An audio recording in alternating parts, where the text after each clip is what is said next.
Hello everyone, welcome back to my YouTube channel Study with Sapna. In today's lecture, we are going to discuss further topics regarding business law. As we all know, हमने contract act start किया है जिसमें हमने बहुत सारी चीज़ें complete करी, जैसे कि कॉन्ट्रैक्ट एक्ट का मीनिंग, कॉन्ट्रैक्ट एक्ट में इम्पॉर्टेंट एलिमेंट्स और साथ ही साथ इसमें एग्रीमेंट क्या है, acceptance, enforceability by law, examples देखे थे हमने, एसेंशियल एलिमेंट्स पढ़े थे जो कि कुछ थे सेक्शन 10 के अंदर, कुछ थे आउट ऑफ सेक्शन 10। उसके बाद हमने टाइप्स ऑफ कॉन्ट्रैक्ट डिस्कस किया एक पर्टिकुलर वीडियो में।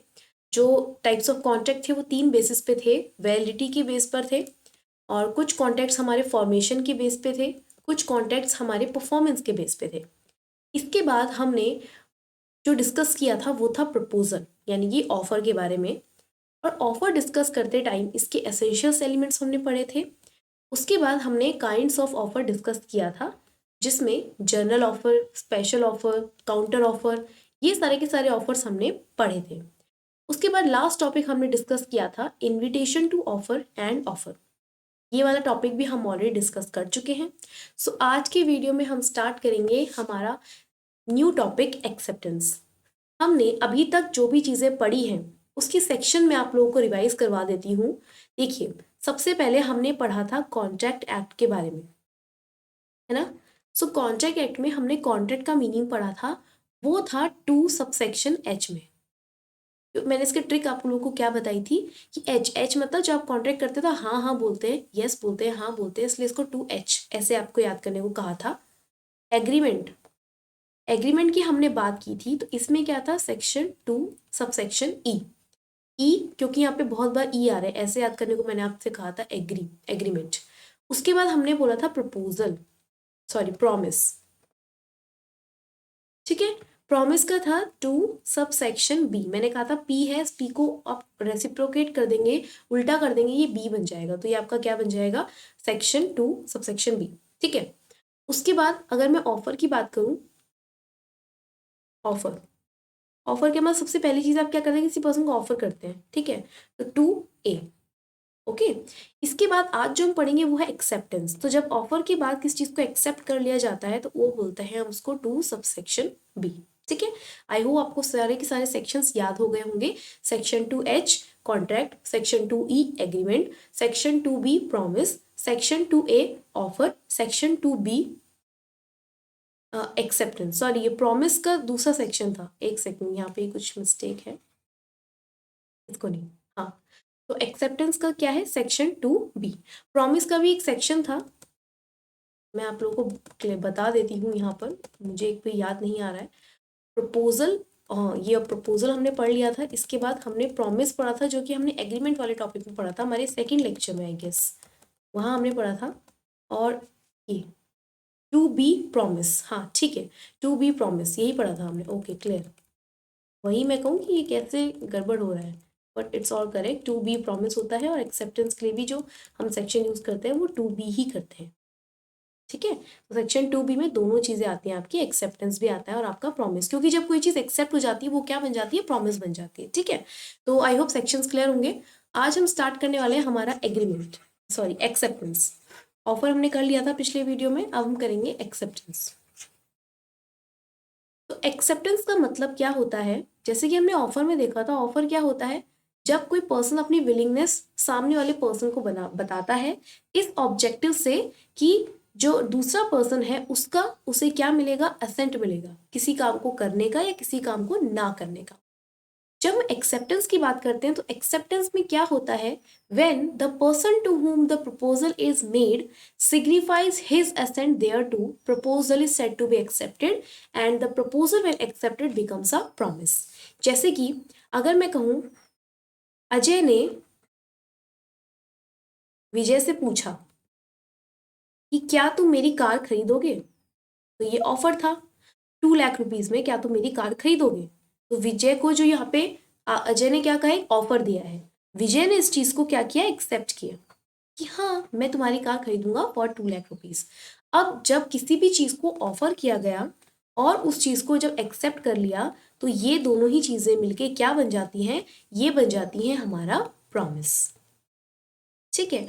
सो when the person to whom the proposal is made, इस पर्सन को यहाँ पे प्रपोजल दिया गया था, सिग्निफाइज हिज असेंट, विजय ने क्या किया, अपनी असेंट सिग्निफाई कर दी, एक्सेप्ट कर दिया इस चीज को कि हाँ मैं तुम्हारी कार खरीदना चाहता हूँ। इस पूरी सिचुएशन में ये प्रपोजल जो था वो एक्सेप्ट हो गया है, और ये प्रपोजल जो एक्सेप्ट हुआ है क्या बन गया है, अब प्रॉमिस बन गया है। ठीक है। इसके बाद तो हमारे पास कुछ रूल्स आते हैं रिलेटेड टू वैलिड एक्सेप्टेंस, इसको हम सीखेंगे। ओके। सबसे पहला, acceptance can be given only by the person to whom offer is made. Acceptance सिर्फ वही पर्सन दे सकता है जिसको ऑफर किया गया था। जैसे पिछले वाले केस में जब यहाँ पे ऑफर विजय को दिया गया है तो एक्सेप्टेंस भी कौन देगा, विजय ही देगा। ठीक है। विजय के अलावा कोई और इस ऑफर को अगर एक्सेप्ट करता है तो ये ऑफर वैलिड या फिर ये एक एग्रीमेंट नहीं बनेगा। ठीक है। Next, acceptance must be absolute and unqualified. यहाँ पर कहने का मतलब है कि जो एक्सेप्टेंस होनी चाहिए वो एग्जैक्ट होनी चाहिए and it should be unconditional, कोई कंडीशन नहीं होनी चाहिए। ठीक है। अगर कोई कंडीशन है तो वो ऑफर करते टाइम ही बता दी जाए, और उसके बेस पे अगर ऑफरी उस चीज को एक्सेप्ट कर रहा है तो अलग चीज है, बट ऑफरी अलग से अपना कुछ कंडीशंस के साथ किसी चीज को एक्सेप्ट नहीं कर सकता। For example, A inquires B, will you purchase my car for ₹2 lakhs? पिछला वाला example, B replies, I shall purchase your car for 2 lakhs if you buy my motorcycle for 50,000. मैं तुम्हारी कार तब खरीदूंगा अगर तुम मेरी 50,000 में मोटरसाइकिल खरीद लेते हो। Here, B cannot be considered to have accepted the proposal. अब B ने जो स्टेटमेंट दिया है कि मुझे तुम्हारी कार खरीदनी चाहिए अगर तुम मेरी मोटर कार खरीदो 50,000 में, तो यहाँ पर बी ने अपनी एक्सेप्टेंस नहीं दी, बी ने यहाँ पे एक कंडीशन लगा दी। तो यहाँ पे कुछ भी चीज एब्सोल्यूट नहीं है, क्लियर नहीं है। ठीक है। So here B can not be consider to have accepted the proposal, हम ये नहीं मान सकते कि बी ने यहाँ पे प्रपोजल एक्सेप्ट कर लिया। If on the other hand B agrees to purchase the car from A as per his proposal, subject to availability of valid registration certificate and book for the car. अगर यहाँ पे ए कहता कि ठीक है, ए कहता कि मतलब अगर बी कहता ए से ठीक है मैं तुम्हारी कार परचेज करूंगा, बट उसके साथ साथ availability of valid registration certificate भी होना चाहिए या फिर बुक ऑफ कार होनी चाहिए, then the acceptance is in place through the offer contain no mention of RC book. This is because expecting a valid title for the car is not a condition. ठीक है। अगर आप किसी भी product की मतलब किसी भी चीज की बात कर रहे हैं और उसके साथ एसेंशियल चीजें भी जुड़ी हुई हैं, ठीक है, एक टाइटल को वैलिड करने के लिए, तो वो कभी भी कंडीशन नहीं होती। ठीक है। तो उस केस में आप इस चीज को एक्सेप्टेंस मान सकते हैं, and here the acceptance in this case is unconditional. ठीक है। तो एक्सेप्टेंस कैसी होनी चाहिए, एब्सोल्यूट होनी चाहिए, कुछ अलग से उसमें कंडीशन नहीं होनी चाहिए। उसी ऑब्जेक्ट से रिलेटेड अगर कंडीशन है और उस केस में अगर दोनों ऑफर एंड ऑफरी बात कर रहे हैं और एक्सेप्ट कर रहे हैं, तभी वो एक वैलिड एग्रीमेंट, वैलिड कॉन्ट्रैक्ट बनता है। ठीक है। Third point, the acceptance must be communicated. कि देखो ऐसा नहीं है कि यहाँ पर जब ए और बी ने एक दूसरे को, ए ने बी को जब ऑफर किया तो बी ने उसको सिर्फ ऐसे कर दिया, हाँ ठीक है, मतलब ठीक तरीके से कम्युनिकेट ही नहीं कर रहा है कि हाँ वो आपकी बाइक खरीदेगा, आपकी कार खरीदेगा। तो जो एक्सेप्टेंस होता है ना, वो कम्युनिकेट होना चाहिए, सही तरीके से कम्युनिकेट होना चाहिए। ठीक है। Next, acceptance must be in prescribed mode. Acceptance must be in a prescribed mode. देखो, जब भी आप किसी पर्सन को ऑफर करते हो, सपोज आपने एक लेटर के थ्रू किसी पर्सन को ऑफर किया, अब जब सामने वाले के पास ही लेटर गया और आपने इस ऑफर में लिखा था कि अगर आप इस चीज पे एक्सेप्ट करते हैं तो आप भी हमें एक एक्सेप्टेंस लेटर भेजिए। ठीक है। ए ने बी को एक लेटर भेजा और कहा कि अगर आप मेरी इस ऑफर को एक्सेप्ट करते हैं तो प्लीज आप मुझे एक एक्सेप्टेंस लेटर भेजिए। तो बी ने क्या किया, बी ने खुद से ये सोचा कि हाँ ठीक है मैं इस चीज को एक्सेप्ट कर रहा हूँ, बी ने एक्सेप्टेंस लेटर नहीं भेजा और बी को ऐसा लग रहा है कि उसने ऑफर को एक्सेप्ट कर लिया, बट ऐसा नहीं है। अगर प्रिस्क्राइब करा हुआ है कि किस मोड में आपको उस चीज को एक्सेप्ट करना है, तो आपको उसी मोड में अपना एक्सेप्टेंस देना होगा, ये जरूरी है। ठीक है।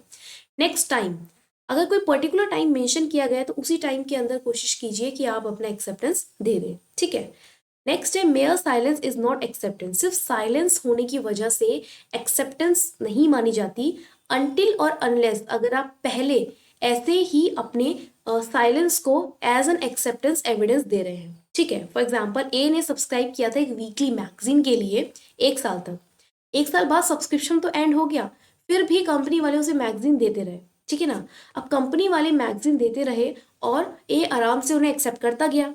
अब यहाँ पर कल के दिन कंपनी ने ए से क्या सब्सक्रिप्शन फीस मांगनी शुरू कर दी और ए ने इस चीज़ को देने से मना कर दिया, कहा कि मैंने तो कोई एक्सेप्टेंस दी ही नहीं थी। बट इस केस में ये रिजल्ट निकल के आया कि यहाँ पर उसकी साइलेंस ही उसका एक्सेप्टेंस थी, क्योंकि वो पिछले एक्ट में यानी कि पिछले 1 साल से जब मैगजीन्स ले रहा था तो तब भी वो साइलेंट था, तब भी वो उस चीज़ को साइलेंटली एक्सेप्ट कर रहा था, ठीक है। आई थिंक ये इमेज यहाँ पर क्लियर नहीं है due to green colour, so I correct it and then I upload in group in our telegram channel. अगर आप टेलीग्राम चैनल पे नहीं जुड़े हुए हैं तो डिस्क्रिप्शन बॉक्स में आपको लिंक मिल जाएगा, आप प्लीज़ टेलीग्राम चैनल से जुड़ जाइए। नेक्स्ट है एक्सेप्टेंस बाय कंडक्ट या implied acceptance. Acceptance by conduct का मतलब है कि जब आपने किसी चीज़ को परफॉर्म करके एक्सेप्ट कर दिया, ठीक है। ए ने एक कस्टमर है, ए ने क्या किया, बी को कुछ ऑर्डर दिया सामान का, ठीक है। अब यहाँ पे कोई ऑफर नहीं दे रहा है, ए एक ऑर्डर दे रहा है किसी प्रोडक्ट के लिए कि मुझे ये प्रोडक्ट चाहिए। बी ने उस प्रोडक्ट को क्या करा, डिलीवर कर दिया ए को। तो ये पूरा का पूरा एग्रीमेंट बन गया, कॉन्ट्रैक्ट बन गया। अब यहाँ पर पर्टिकुलरली ए ने कोई ऑफर नहीं दिया और बी ने उसे पर्टिकुलरली कुछ एक्सेप्ट नहीं करी, बट इन्होंने बाय कंडक्ट उस काम को करके पूरे ऑफर को, पूरे एग्रीमेंट को कंप्लीट कर दिया। तो यहाँ पर ये जो एक्सेप्टेंस दी गई है, ये कैसी एक्सेप्टेंस है, ये है एक्सेप्टेंस बाय कंडक्ट या फिर इम्प्लाइड एक्सेप्टेंस, ठीक है। उसके बाद नेक्स्ट है हमारे पास communication of offer and acceptance. Communication of offer, offer को आप कब मानेंगे कि वो कम्युनिकेट हो गया है, चाहे आप मेल के थ्रू बात करें, चाहे आप टेलीफोन के थ्रू बात करें। When offer is received and read by the offeree, जब उस ऑफर को रिसीव कर लिया गया है और रीड भी कर लिया है ऑफरी ने।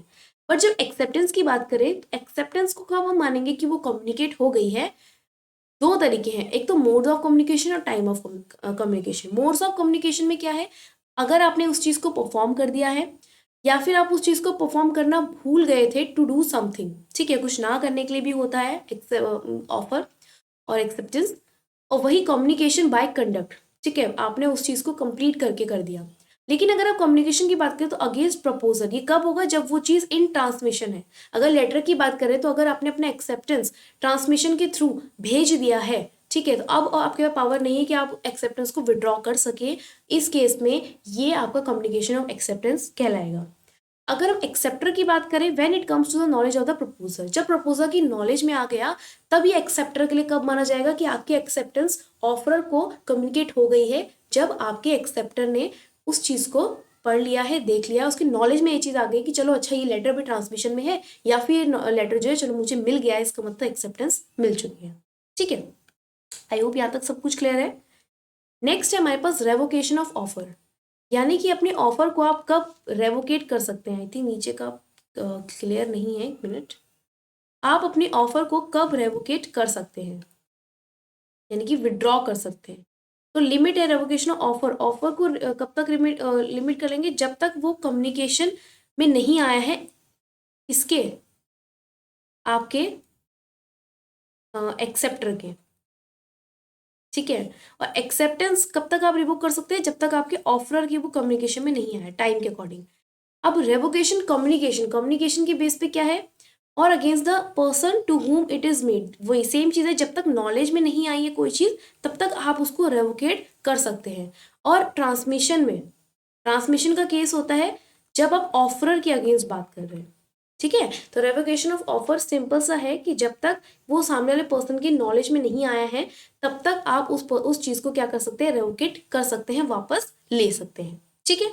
तो ये था हमारा आज का लेक्चर जिसमें हमने एक्सेप्टेंस का कंप्लीट टॉपिक किया है। इसके साथ साथ हमारी फर्स्ट यूनिट जो है नेचर ऑफ कॉन्ट्रैक्ट की वो कंप्लीट हो गई है। स्क्रीन पे आई होप ये आई गेस ये चीज़ विजिबल नहीं है, बट पीडीएफ में आपको अच्छे से मिल जाएगा और आपको इजीली समझ आ जाएगा। बहुत इजी कंसेप्ट है, ठीक है। इसके अलावा अगर आपको फिर भी कोई डाउट होता है तो कमेंट बॉक्स में आप डाल सकते हैं। वीडियो पसंद आती है तो प्लीज़ वीडियो को लाइक कीजिए, चैनल को सब्सक्राइब कीजिए और अपने फ्रेंड्स के साथ शेयर कीजिए। हम मिलेंगे एक नए वीडियो में एक नई यूनिट के साथ। तब तक के लिए अपना ध्यान रखिए और पढ़ते रहिए। Bye bye.